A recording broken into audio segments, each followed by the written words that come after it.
I wasn't intelligent from birth. Actually, I was a simpleton and a cripple. I dragged myself over the forest floor since I was unable to walk, never leaving my mother's side. I now know that Mom maintained a close watch on my brothers and myself, even though at the time I thought she didn't really care about us and generally left us fend for ourselves. Like me, she was cold, aloof, and stupid, but when my siblings and I gradually learned to feed ourselves, she was able to keep an eye out for big animals and other possible dangers. In hindsight, it seems terrible, and many of my siblings passed away at an early age. Crawling in the dirt of the forest floor and considering anything even vaguely edible as a feast to be treasured was a difficult way to live. She gradually vanished as I matured, leaving me and my two surviving brothers alone when I was very little. Soon after, they both died. But in spite of everything, I was able to live, finding food and shelter wherever I could while battling my infirmity and crawling in the mud. I gradually discovered how to set traps and ambushes for small game in order to take advantage of my handicap. However, I was still essentially a fool, and regardless of how intelligent I believed myself to be at the time, failure was common and life remained challenging. Even though I believed myself to be rather skilled at the time, surviving in the forest while mentally challenged and handicapped was primarily a matter of pure chance.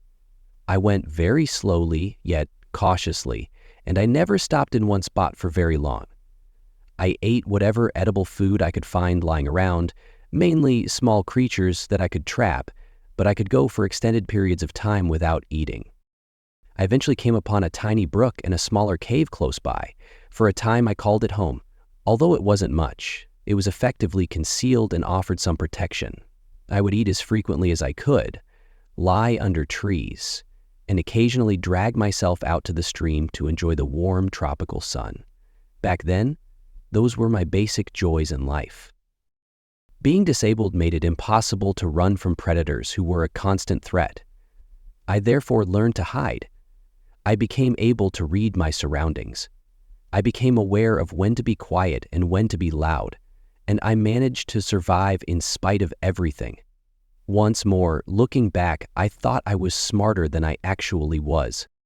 And until I finally ran out of luck or starved, that would have been my whole life. However, that is where my narrative should have finished and where it actually starts. I was scuttling across the forest floor, looking for food of any kind. I was quite hungry because it had been a long time. I was only able to crawl and drag myself into the jungle, searching for tiny creatures or scraps that I could use as ambushes. When I noticed it, I had just managed to drag myself through a little bush. The jaguar was in a pouncing position, low to the ground. It might have eaten me right then and there on any other day, but it had its sights set on something else. I tried not to attract its notice by staying motionless and hardly breathing. It squatted down even more, obviously getting ready to attack, its eyes fixed like only a hunter's can be. I ventured to take a fleeting look at its destination, and the most odd bird I saw was enormous and menacing on its own. It was a rainbow of feathers with a crown of plumage on its head, bright and colorful, and almost as large as the jaguar itself. Naturally, I was unaware of this creature's unusualness at the time. All I knew was that the jaguar would attempt to kill the enormous bird at any second. And it did. At least try. As soon as the jaguar slackened, the bird took off, flying into the canopy while the cat followed. After standing motionless for a while to see whether it might come back, I gradually moved out into the tiny clearing. Since there wasn't much to see, I wriggled up the little hill where the bird had been resting. When I got to the top, I saw that it was actually a large bird's nest, and to my delight, 3 enormous eggs of an odd hue were resting inside. Naturally, I devoured them all right away before dragging myself back to my customary sleeping location. There was always a benefit to sleeping with a full stomach. However, things began to shift at that point. I began to notice things throughout the course of the following several days that I had not before been aware of. First, little things. Things I had never noticed previously about my surroundings. Shapes appeared somewhat more distinct, and the world appeared slightly more colorful than it actually was. I was able to focus on multiple things at once. As the days stretched into weeks, I began to see that I could create more complex strategies than simply waiting for anything to pass by so I could pick it up or searching for leftovers. In order to catch my food, I began to create ingenious traps using rocks and other elements of my surroundings. I made sure I could hear predators on the ground by picking my resting spots near plants and leaves. I was still a handicap, but I was growing smarter. I also began to grow bigger, much larger. Over the course of a few months, I transformed from an undernourished runt to a true behemoth. Now that I'm well fed, I'm about 6 feet tall and completely muscular. I could move with a speed and energy I had never experienced before, yet I still had to crawl around. I was excited and hopeful, but I had no idea what was ahead. I also scaled my first tree. The moment I eventually made it to the sunshine on top of the biggest tree I could locate, hundreds of feet up in the forest canopy, and gazed out over my dominion is something I will never forget. The horizon seemed endlessly green in all directions. Once threatening to devour me, the playground was now open for me to freely explore, so I did. I started taking more trips. Along with a plethora of new plant and animal species I had never seen before, I also found rivers, waterfalls, forests, massive cave systems, big sinkholes, and lakes. Birds and frogs, spiders and cats, animals that consumed plants, and plants that consumed animals. Since they were the only other animals that appeared to exhibit an intelligence similar to mine, I eventually developed a particular like for observing tree monkeys. For this reason, I carried a small one that had been hurt with me after carefully gathering it. I fed it, restored its health, gained its trust, and it became my little friend. Back then, there were no names, but they weren't required. I fell in love with this one particular creature for the first time in my life. My very first companion. My growth appeared to never stop, so I had to be very careful. By that time, I might have been close to 30 feet tall, based on my estimations and recollections, and this small monkey was little more than a fly.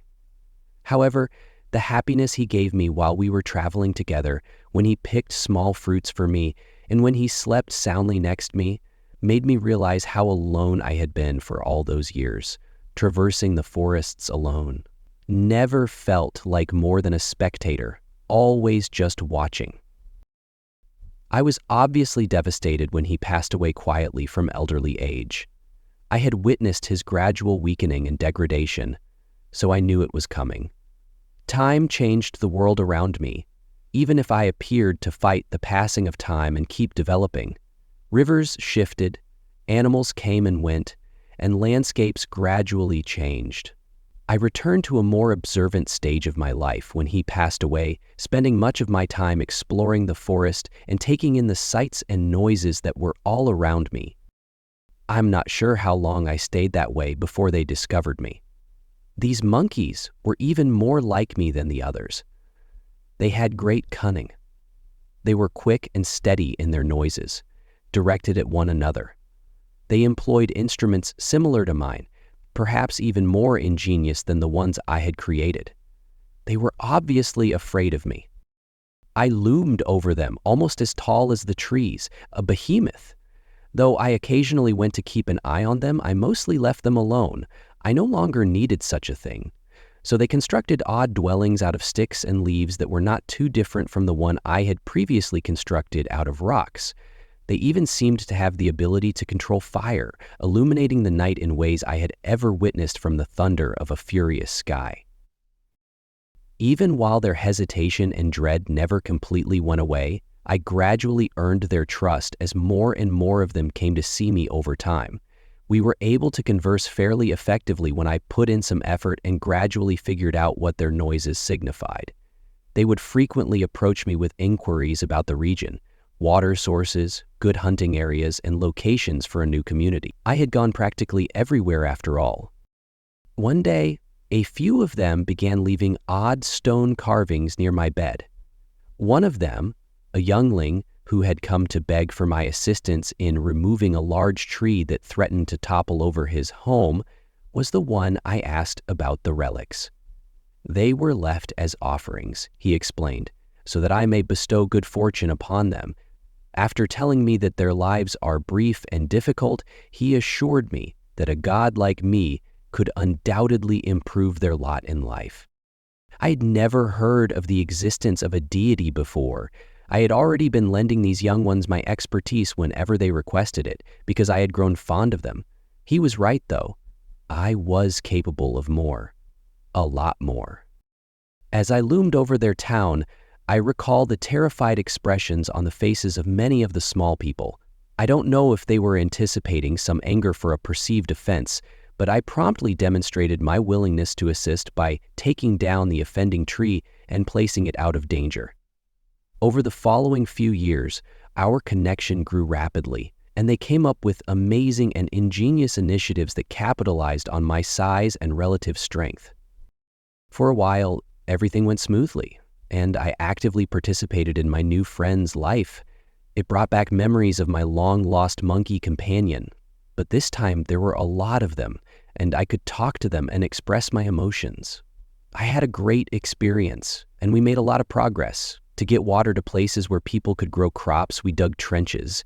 Together, we examined the stars and conjectured about the secrets of the planet and the forest. I saw friends come and go, grow old and die, and then make new friends.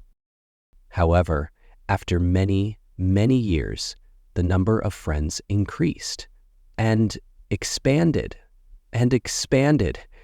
They eventually became so numerous that they started fighting over what appeared to be the forest's limitless resources. Only the ones I stayed close to were still understandable to me when their noises changed. They started pleading with me for assistance or blessings while they were hunting and attacking other communities. Every time, I declined. The town I attended tried to sacrifice a young girl in my honor in order to win my support for an impending raid, and that was the turning point. I had attempted to understand and put up with them, but their petty behavior had erupted, and I was made worse.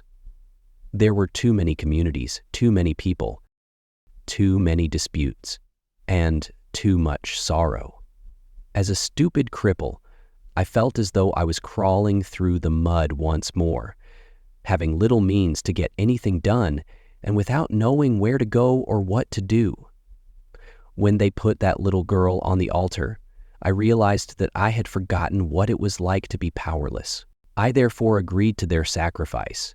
I never came back to that village after taking the girl. I tried my best to look after that young girl and moved as far away from that location as I could. At first, she was little and afraid, but she eventually came to trust me. Far from this small population, we headed south till we came to a large rock with a waterfall. At the top of the cliff, next to the waterfall, I constructed her a small stone home with a breathtaking view of the forest below. It wasn't until she took the initiative to give me her name that I even considered asking. In the jungle, names have no significance, but I found it to be Sakniete, a lovely and ancient name that I will always remember. We spent a lot of time together. She grew up and more young people found us again. Once more they would come and initially seek counsel, and again their requests would get more and more specific. I used to frequently distance myself from or refuse to talk to the tiny people because I no longer trusted them. Frequently, I was unable to comprehend their sounds at all. But when the burden of it all became too much, Sakniete would step in and speak for me. To obtain some prestige and trust from the guests, she even wore feathers on her head, just like me, so they would gradually realize that I trusted her. She was the one you would talk to when you came to me, and it was almost expected after a while, which I didn't mind.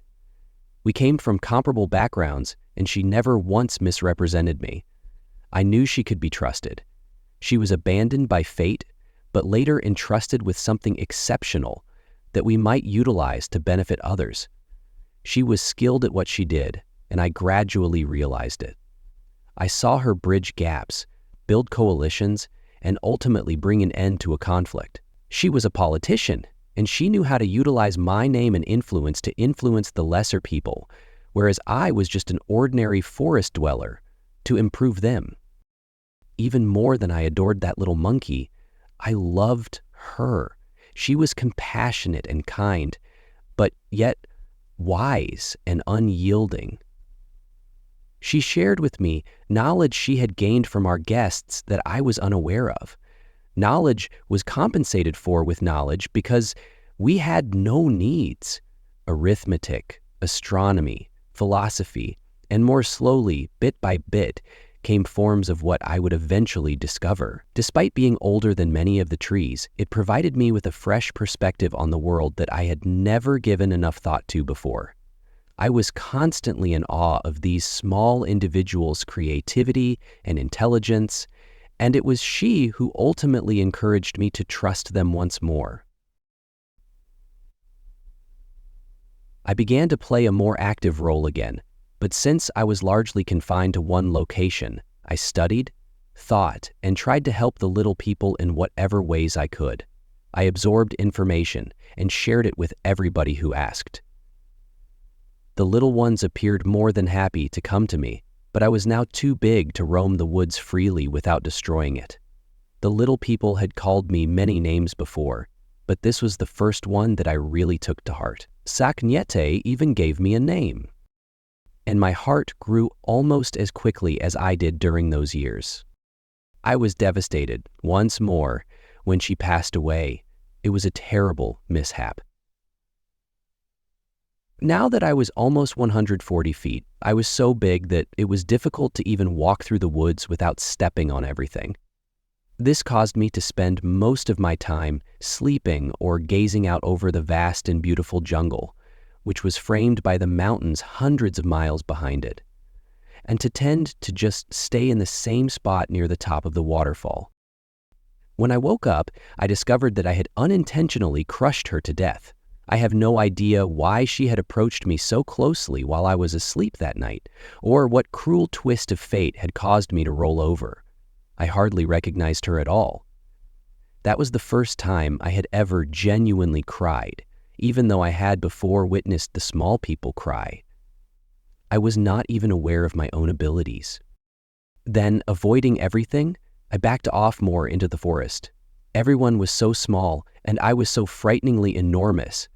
I simply wanted to go hide in a cave somewhere and never come out. But even finding such a vast grotto now would seem practically impossible. As was so frequently the case in my life, I do not know how much time passed, possibly ages, but finally the little ones found me again, as they always did. But this time it was different. They recalled my name. They brought me presents and food. They once again pleaded for my knowledge and my help to save and enhance their lives. I appreciated their company despite my skepticism, apathy, and despair. Eventually, though, they asked me to come with them to their town, and after much debate, I ultimately consented. What I found when I arrived there was a landscape significantly changed, the vast destruction of a forest replaced by farmland, and a great metropolis made of stacked stone, much like the one I had made so long ago, but much more sophisticated and massive. And there were innumerable small people. The destruction of the forest was so extensive that I was unable to see the trees across the city. I felt a wave of fear wash over me from head to toe as I stood there, looming over everything. I felt like I was solely to blame for this. I should have anticipated this. The little people were so intelligent that the forest itself had become their prey, therefore I should never have assisted them. Or perhaps I ought to have done more to assist them, and better teach them to take care of the forest rather than damage it. Without saying a word, I headed back the way I had come.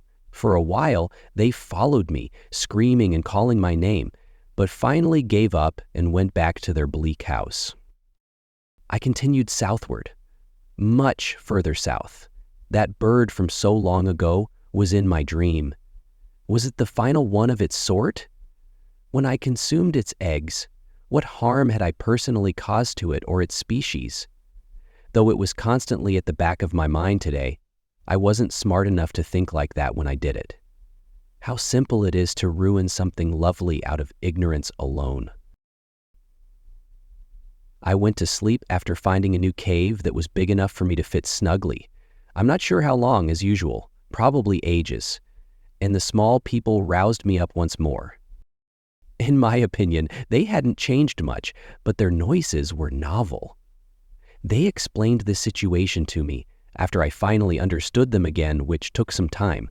They said that it was a larger empire than any other, with stone cities that provided food and shelter for countless small people. They assured me they no longer required the forest, but I could hardly fathom how so many of them could live off the forest's produce. The wilds were tamed, they said. At one point, I recall asking one of their alleged wise men what had happened to the elderly, small folks I had previously observed engaging in the same activity. He informed me that their cities had long since been abandoned and that they had returned to the forest. This gave me hope that they would eventually return to the forest as well. However, I just sent him away without sharing my thoughts with him. I eventually found a new residence. It was appropriate, but it was one of many in my travels, tucked away in the depths of a sinkhole, deep and dark. I would finally be able to relax here, because only I could descend thus far into the ground. No more small people, no more melancholy. However, the sounds were different this time. Noises of tearing, buzzing, and grating, alien noises, and the scent of burning and ash. I'm not sure how much time had gone by, but I felt something had changed when I woke up deep in my secret room. Neither the forest nor even small people were making these noises. I needed to look into it.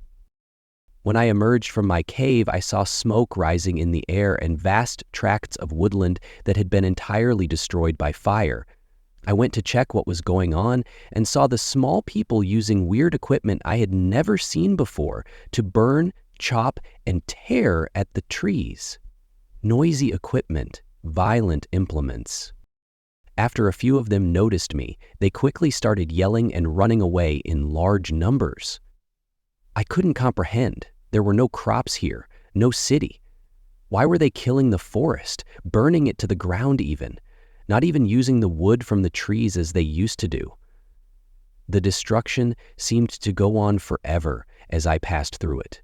Large herds of weird creatures that I had never seen before, as well as bizarre buildings that were extremely different from the stone and thatch ones I was accustomed to, were visible in the distance. The small people had caused the woodland to transform into grassland.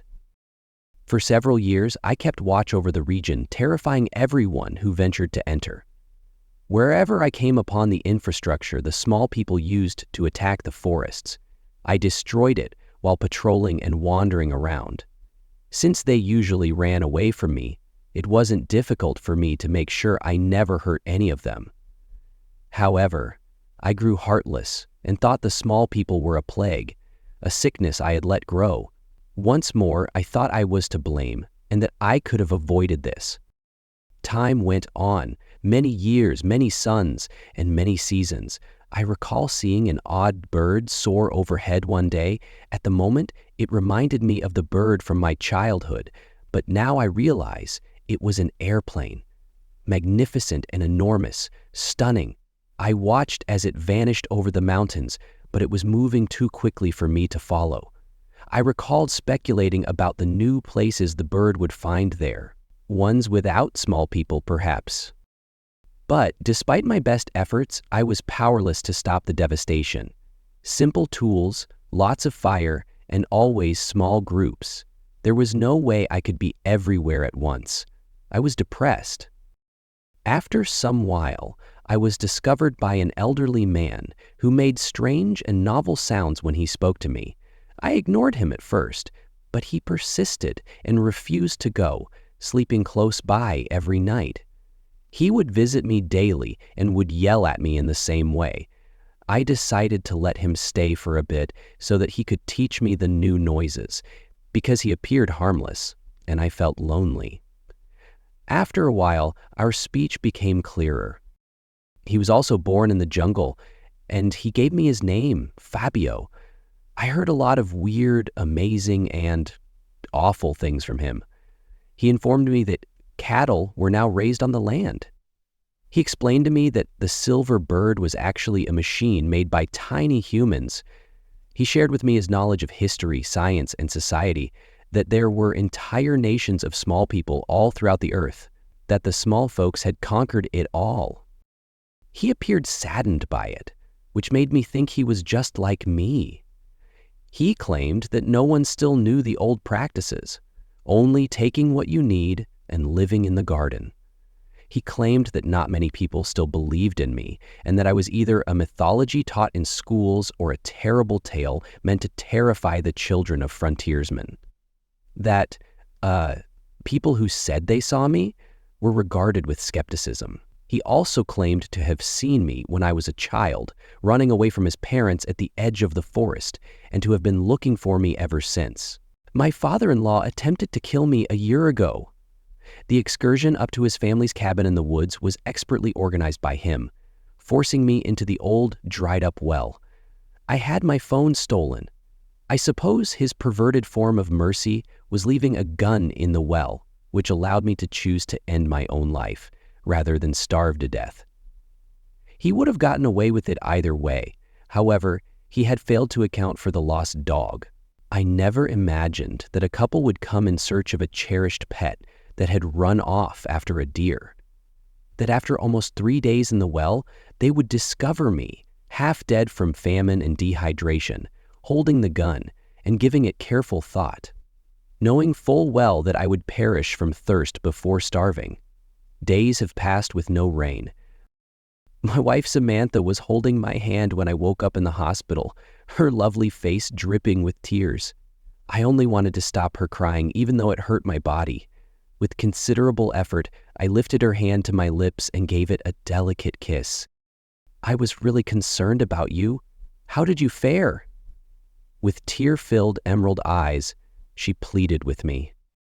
After taking my vitals, the nurse told my wife to leave me alone so I could continue to sleep. I was relieved to be saved, since I knew my wife's heart would be broken forever if I told her what had actually happened to me. Her favorite person in life had always been her father. 3 years ago, Samantha and I met at work. I worked as a software developer, and she was the marketing executive. I knew I was going to marry her within 10 minutes of our first chat, even though we were both in our late 20s. She was intelligent, humorous, and witty, and it didn't hurt that she was stunningly beautiful with long red hair and bright green eyes. She met my family 4 months into our relationship. My parents each had 4 siblings before going on to have 5 children together, so we are a big family. Sam was completely enchanted by my family, even though our Sunday meals at my parents' house are boisterous affairs with at least 20 guests. She was also loved by my parents and siblings. Like the missing piece of a jigsaw puzzle, she blended in perfectly. But before Sam decided it was time for me to meet her father, the lone member of her family, everything was going great. Tall and muscular, Cameron Joyce had the appearance and attire of a lumberjack. He lived near a large, open woodland in a neighborhood on the very border of the suburbs. I felt a kind of coldness when he shook my hand rigidly, his blue eyes icy. The absence of pictures of Sam's mother should have been the first warning sign when we entered the 2-bedroom house behind him. Not one. If I actually stopped to think about it, Sam never really mentioned her mother. I suppose I always assumed that the topic was too painful for her, but I should have questioned her more. It was during that visit that I had my first faint suspicion that her father was attempting to kill me. Sam repeatedly told her father over the phone that I had a nut allergy, but as soon as we sat down to eat, I could feel my throat getting sore. As he chewed his food gently, Sam's father observed me coughing. I could be dead right now if we hadn't had an EpiPen, of course. He knew I couldn't swim, but I'm quite sure he shoved me into the lake while we were all three on the docks admiring his boat shortly after our wedding. However, the third time was the charm. I'm positive I would have perished in that well if those hikers hadn't discovered me. Why I went to that cabin with a man I believed was attempting to kill me may be a mystery to you, since I genuinely didn't believe he was attempting to murder me.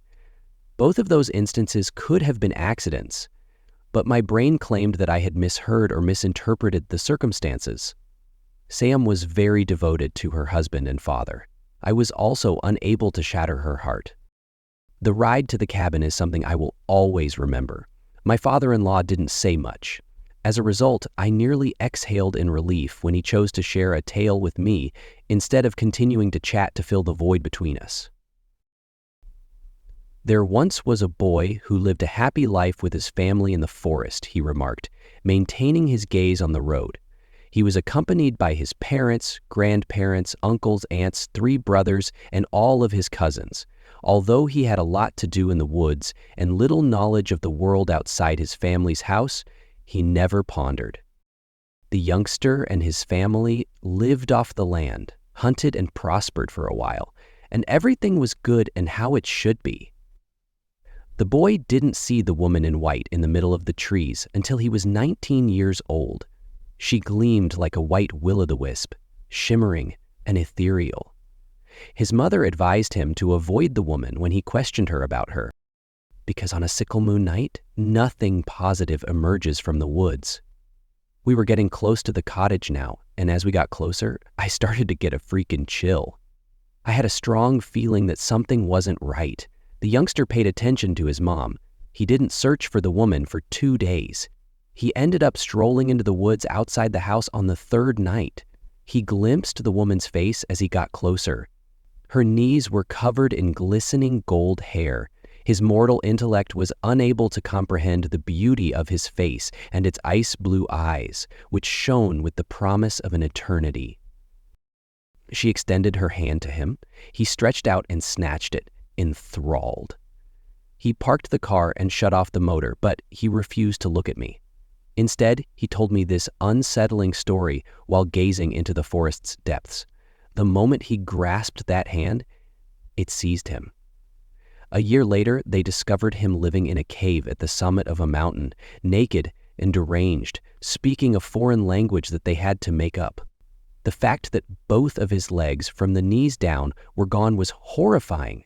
Nevertheless, it was evident that someone or something had been feeding him, and the wounds had been cauterized. After bringing him home, his parents made an effort to assist him get his mind back on track. He concealed the artificial legs that the doctors equipped him with. The youngster, however, was never quite the same again. When he slowly started talking again, he described a woman who had a long skeleton crone's body, a skull for a face, fangs for teeth, clumps of white hair that fell out of her head, and milk-white eyes. The eyes of a corpse. Finally, there was the ear-piercing scream. When he stopped talking, I questioned him. What happened to him? And my skin crawled. My father-in-law snapped out of his reverie and gave me an unreadable glance. I'll teach you how to hunt. The trial didn't last long. My phone and a few other items that hinted at his plans were found in my father-in-law's hands. His past internet searches turned up a wealth of methods for killing someone. For a month after Cameron Joyce was imprisoned, my wife sobbed herself to sleep every night. Although she would never say it, I believe she held me responsible for what transpired. From our flat, I would see her gazing out toward the forest, which was clearly visible. She became increasingly forgetful, skipped work, and slept all day. She wouldn't even brush her hair on some days. Her face became increasingly haggard, and occasionally I thought I could see her ribs through her transparent skin when I saw her nude in bed under the moonlight. She was going to be consumed by her despair. Furthermore, there was nothing I could do. She wasn't there when I got home one day. I searched everywhere for her. I'm not sure how, but I had a feeling she would be at the cabin. I didn't care how many fines I would have to pay, so I got into my car and drove there at full speed. I saw her when I arrived shortly before nightfall. She faced the jungle with her back to me, nude. "Sam!" As I exited the vehicle, I called her name. She didn't look in my direction. Rather, she stood there, the breeze lifting her untidy red hair. With a sharp ache in my bones, I called to her once more. "Sam!" She turned slowly toward me. I then caught a glimpse of her face. A skull. A swollen jaw that opened far too widely. She then gave a shrill, ear-piercing scream. I clapped my hands over my ears as soon as a piercing ache shot through my head. I attempted to yell my wife's name once more, but all I could hear was the shriek, which made me feel as though my brain was being cut. I staggered back as my eyesight swam. Out of the woods, a dozen individuals had emerged. They all had faces resembling skulls, mouths that were impossible to enlarge, and the same milky white eyes that had taken the place of my wife's vivid green ones. And they were all approaching me on foot. I didn't even consider it. With my ears bleeding from the scream, I climbed into my car and turned on the ignition. I took off running. After the doctors treated one perforated eardrum, I am couch surfing at a friend's house 2 days later. They said that because of the volume I was listening to music at, I was fortunate that neither of my eardrums had ruptured. I simply nodded and let them continue. No matter how hard I tried, I was unable to completely eliminate the ringing in my ears. I couldn't possibly tell them what had transpired in those woods. Before I go hunting for Sam once more, I'm waiting for the headache and ringing to stop. I'll bring a gun this time. I'll track her down and take her home. I know the cops aren't as driven to find her as I am, but I've already spoken to them about it. When my phone rings, I carefully put it to my ear. The prison is calling to collect. Since no one else could possibly be able to address my questions, I accept it. It did occur, didn't it? I almost dropped the phone when I heard my father-in-law's rough voice. I took a deep breath. Sam has left. Numbly, I said. "Ah, she has returned to her rightful place." "Oh," he said, "you're fortunate." "How am I fortunate? She was my wife and your daughter," I inquired, feeling a wave of resentment wash over me. That creature had neither a wife nor a daughter. It is adept at imitating human behavior. What made me tell you the anecdote, in your opinion? His tone was even and low. My jaw fell. Did he truly imply that he was the youngster from the gloomy tale he had told? "You're mean. You should listen to me, boy, and listen well. You're trying to kill me and disowning your daughter." A few months after I returned home from the wilderness, that monster was left at my door. It slaughtered my parents when it was a baby. For years, I discovered fragments of them all throughout their cabin. After that, it killed everyone who was related to me. But until I realized that it needed me in the same way that a parasite needs its host, I was unable to understand why it wouldn't let me die or be killed. It finally required more prey after everyone I cared about had been killed and buried. It also located you. In order to steal bits of everyone you love, it will take pieces of you and then keep you alive. As you endure your own horror show, it will take advantage of your suffering. I took a deep breath. Without a doubt, he had gone insane. What was he trying to communicate anyway? I would gather all of my possessions and depart if I were you. Get out of the state. Hell, get out of the country, you hear me? Never look back. Ever. I'm up with a crisp click. I regret not paying attention to him. I regret deciding that I had to save my wife at all costs. Instead, my fingers are clasped around the hunting rifle as I sit here in the dark inside the ancient cabin, staring out the window. The only light in the pitch-black night is the silvery shimmer of a sickle moon. And I believe I see a figure shimmering there in the shadows. She almost resembles my wife when viewed from a distance. Barely. There were always surprises among the small people. I welcomed him into my home, and as I remained hidden in my cave, his company and expertise warmed me. He brought me books, told me amazing stories, and taught me how to play chess. I had seen the meanings of the ancient stone scratchings, but these were much more advanced. I lusted after the knowledge after learning to read. Every few months, he would go out and return with additional books, pictures, and once even a movie, which I ate with ravenous appetite. Years went by in the blink of an eye, and I seldom ever ventured outside the cave. After a while, he warned me that I would have to confront my concerns and take action against the advancing little people who were getting closer every day. However, he was gentle and allowed me to relax without ever pressuring me, and I knew he could see my broken spirit. He was aware that I was devastated by the little people. However, broken things may break again, and I was left alone again when he eventually died a few years later. I was aware that everything in my immediate environment was transient, yet timeless, not like the tree, but like the stone I lived in. What I did didn't matter, because everything was going to change and perish nonetheless. So I went to sleep. I'm not sure how long. It could have been forever. The sounds of the small people eventually awakened me up once more. Well, you specifically, in this instance, of course. At the moment, I recall thinking that I was almost tempted to grab you all, bring you to the forest's edge, and order you not to come back. However, I watched you from afar without becoming involved to see what you did.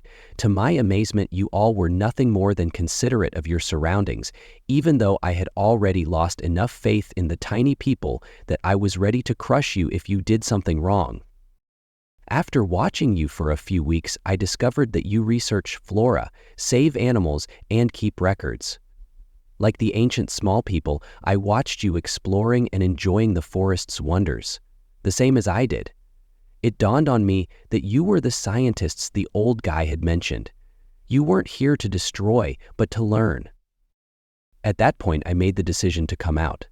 I knew you would be scared, but by now, I was used to it.